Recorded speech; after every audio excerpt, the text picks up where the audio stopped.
صباح الخير يا اخواننا، ان شاء الله انتم طيبين وان شاء الله انتم كويسين. لنا ماشيين المحاضره والفوتو ووك حقت فوجي فيلم، خليكم معانا في البرنامج كله. مرحبا.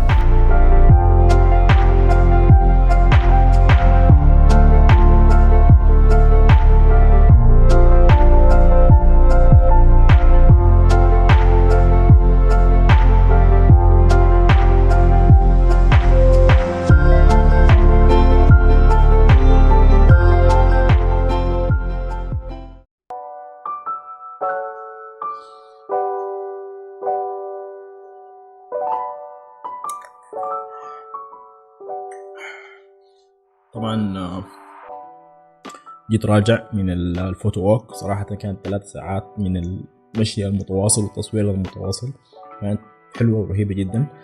لكن ما نايم يا اخوانا، يعني حاسة ده عيون بني ادم ولا عيون مسطول.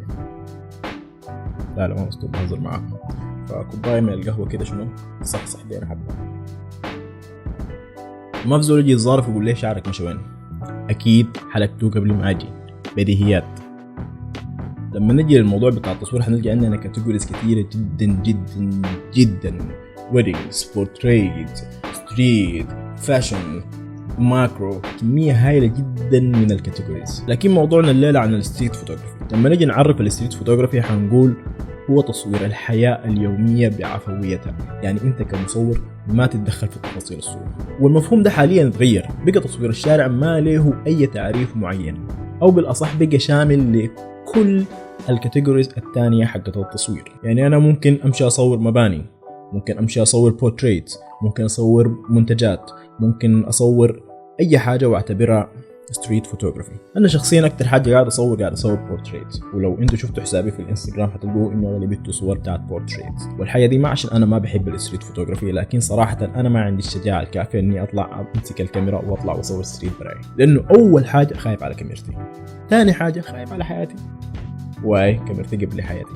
وبالذات في السودان، يعني انت ممكن تطلع عشان تصور ويتلموا فيك رباط يطلعوا عينك وعين كاميرتك، واحتمال انت حتى ما تكون صورتهم بس هم شكوا انه انت صورتهم. عشان كده دايما بقول للناس تستأذن قبل ما تصور.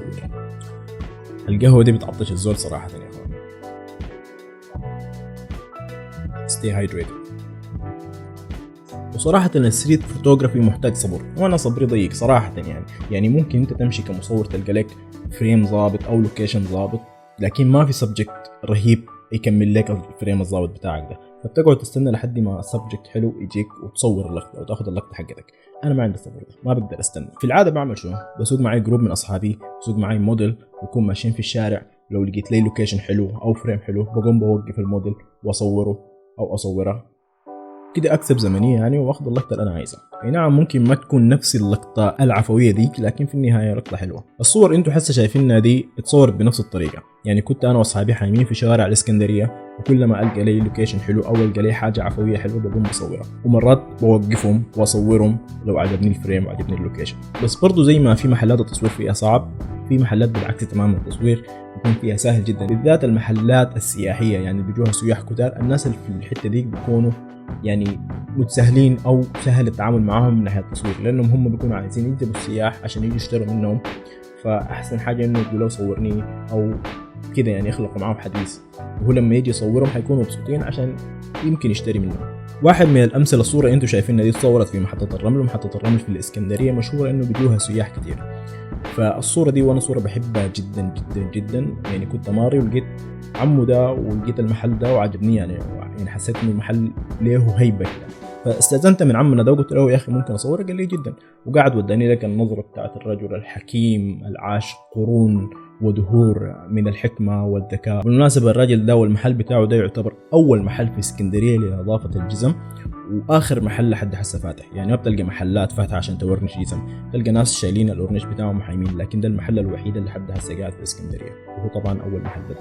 وفي نوع ثاني من الناس هم بيجوا ساكنك عشان يتصوروا، ما عايزين اي حاجه، عايزين يصوروا، ممكن ما يكونوا عايزين يشوفوا الصوره اصلا، لكن بس عايزين يصوروا، بس احساس انه انت جيت كسائح وشايل لك كاميرا وبتصور في الناس وبتصور في الحياه دي، عجبتهم الفكره، هم عايزين يتصوروا. الصور انتوا حاسه شايفين دي كانت في الابيض، بصراحه جوني الاثنين ديل وقالوا انهم عايزين يتصوروا، وانا كان زمان مضايقني وكنت راكب في الحافله يعني، والحافله متحركه، فصورتهم. حتى في البدايه تشاكلوا من اللي بتصور اول، لكن في النهايه هديتهم الامور قلت لهم انتوا الاثنين حتتصوروا احلى صور وما في داعي للشكل. وشايفين يعني في عيون الشاب ده انه هو مبسوط جدا انه تصور، ودي اكثر حاجه عجباني في الصوره دي، وبرضه دي من الصور انا بحبها جدا. وبرضه في نفس الرحله صورت الشباب اللي هم كانوا معانا لكن بدون ما هم عارفين، واعتقد هم لحد هسه ما شافوا الصور دي اعتقد. فواضح جدا من العفويه بتاعت الصور انه انت ممكن تعرف الجو العام للرحله كان كيف، وعن الناس مبسوطه وبتضحك واي حاجه. عشان تبدوا ستريت فوتوغرافي انا بنصحكم انكم تبدوا باصحابكم، بجيرانكم، اهلكم في الحله، ناس البيت، ابدوا صوروهم صور عفويه، وقفوهم، ابدوا صوروا الحاجات دي. برضو صوروا الشوارع وهي فاضيه، صوروا المباني، الشوارع دي فيها حاجات كتير وقصص كتيره ممكن تتحكي. وبرضه ممكن تطلعوا كجروب في فوتو ووك زي الحاجه اللي حصلت الصباح دي، كانت حاجه ظريفه وكنا بنشجع بعض انه احنا نصور، وحتى لو واحد جشا كلوه الباقيين بيقفوا معاه. يعني صراحه ناس فوجي فيلم ما قصروا جدا، يعني حتى الليله حتى الناس اللي ما عندهم كاميرات وما بيعرفوا يصوروا جابوا لهم كاميرات وادوها لهم عشان يعيشوا التجربه بتاعت الفوتو ووك ويحببوهم في التصوير. ومن هنا انا بشكرهم جدا جدا جدا على التجربه الجميله دي، والحياه بتتعمل كل اسبوع. فلو انت في البحرين وعندك الفكره انك تصور كل يوم سبت حيكون في فوتو ووك، هاخد لكم الاكونت بتاع فوجي فيلم في الانستغرام، اعمل لهم فولو. وعندهم كاميراتهم الجديده XT30 و XA7، الكاميرات الجديده نزلت الاسبوع ده ان شاء الله. انا هعمل ريفيو لواحده من الكاميرات الجديده. فنصائح عامه وانت بتمشي تصور ستريت، لما تلقى زول حاول تواصل مع البني ادم ده، يعني اعرف قصته شنو، اعرف هو عايز يعمل شنو، خليه يرتاح لك عشان لما تيجي تصوره تكون ملامحه عفويه، يكون مرتاح لك ويقدر يديك الملامح العفويه الطيبه اللي انت عايزها. ممكن حتى يضحك لك، ممكن حتى يكون بملامحه عاديه لكن مرتاح معاك، مرتاح قدام الكاميرا مع انه انت زول غريب عنه. وعموما كده الناس بتكون مستغربه انت بتصور فيني ليه، انا فينيش، انا حلو، انا فيني شنو عشان انت تصورني. فبعد ما تصورهم وريهم الصوره هم حيحسوا والله، حيشوفوا اوه والله الصوره حلوه. يعني حتى لو كان صوره ما حلوه حيقول لك انه الصوره حلوه لانه انت عبرتهم او انت اديتهم الاهتمام بتاع انه انا عايز اصوركم. عن تجربتي الشخصيه دايما كل ما اصور واحد بقوم بوريه الصوره فبينبسطوا جدا، والبسطه دي صراحه انا بتسعدني وانا بكون مبسوط جدا اني صورت الناس دي. وحاول دايما خذ اخف عده عندك، يعني خذ اقل عدد من العدسات واقل اصغر كاميرا عندك، وان شاء الله لو حبذا لو شلت كاميرا التليفون. في ناس بيخافوا من التليفون وبيحبذوا الكاميرا، وفي ناس العكس. فانت والحته اللي انت عايش فيها والمجتمع اللي انت عايش فيه وكيف. ده كل اللي عندي الليله عن الستريت فوتوغرافي، ان شاء الله تكونوا استفدتوا منه. وقبل ما انهي الحلقه عايز اقرا جزء من الكومنتات بتاعه الفيديو اللي فات اللي هو كان عن الام 50. اول تعليق من بدر موسى قال نايس وورك كيب ات اب، شكرا يا بدر وان شاء الله يو كيب ات اب. قال هل ممكن تتكلم عن العدسات المناسبة مع الكاميرا دي، وهل أحسن فيديوهات بس ولا كمان بتشتغل في التصوير الثابت العادي، وشنو أكتر عدسة ممكن تركب مناسبة معها حجما وعمليا معها. بصراحة يا بدر أنا حاولت إني أخلي الفيديو بسيط، يعني بحيث إنه إذا أنت متمرس في الكاميرات وعارف الكاميرات ممكن تعرف الكاميرا دي بتحتاج شنو، ولو انت ما عارف حاجه عن الكاميرات تقدر تعرف الكاميرا دي ممكن تقدم لك شنو انت كزول ما بتعرف الكاميرات نهائيا.